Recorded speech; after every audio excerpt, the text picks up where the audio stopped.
Evidence supporting Bob Lazar's claims is considerable.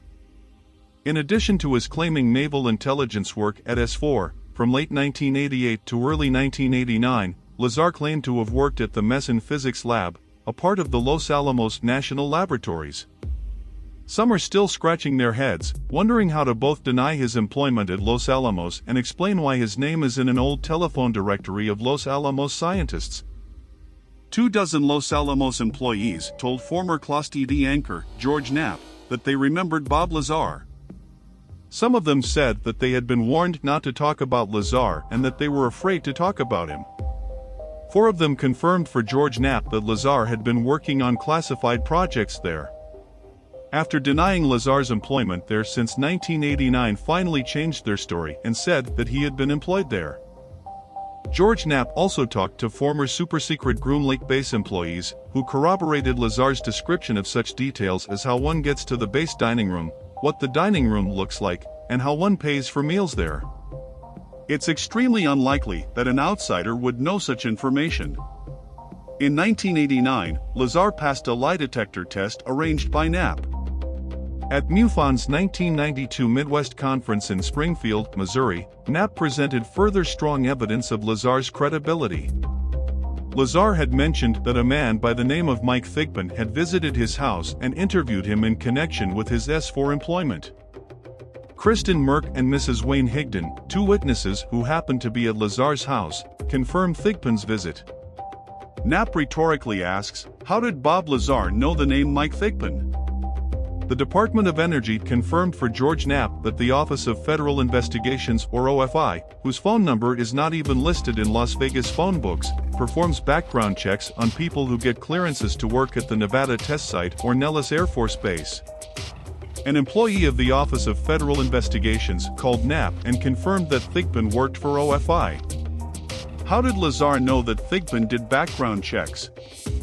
It took George Knapp phone calls, friendly insider governmental contacts, and all his award-winning investigative skills before he found out who Thigpen was. The W-2 form Naval Intelligence mailed Lazar is hard to explain away as well. Knapp has examined this W-2 form, and copies of it have been seen on TV.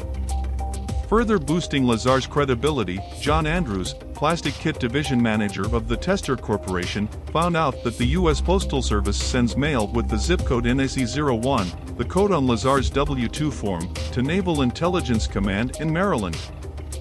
Also hard to explain away is the unusual response the state of Nevada received when it requested documents about Lazar from the federal government. The reply said that information on Bob Lazar was on a need-to-know basis, and you don't need to know.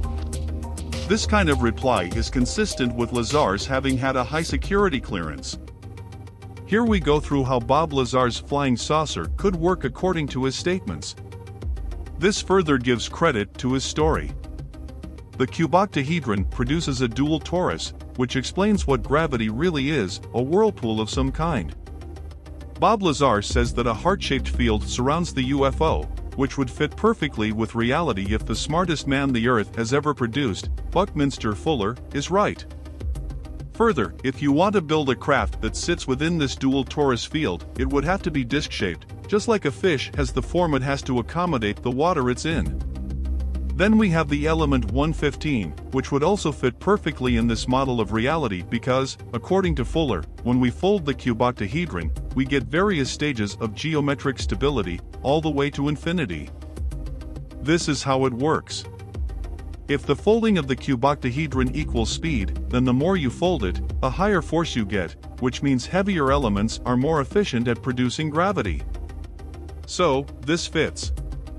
You need a stable element because you want to work with it. Moreover, you need a high-speed element because you want to create your own gravity. This means you need a stable, high-speed element like element 115. To paint a picture. If you have a piece of paper, then try to rip it apart. It is quite easy. Then fold it, and it gets harder. Then fold it multiple times, harder still. So if you want a gravity field that does not rip apart easily when you traverse spacetime, then you need to use a heavy, more foldings of the cuboctahedron element. There is only one element in reality, other elements are simply the one element further folded. Plus, you are competing with other gravity wells in space, so your craft better produce a strong field. Following this logic, then you cannot replicate the propulsion system with lighter Earth elements. Bob was right. It is impossible, at least if you want to survive in space.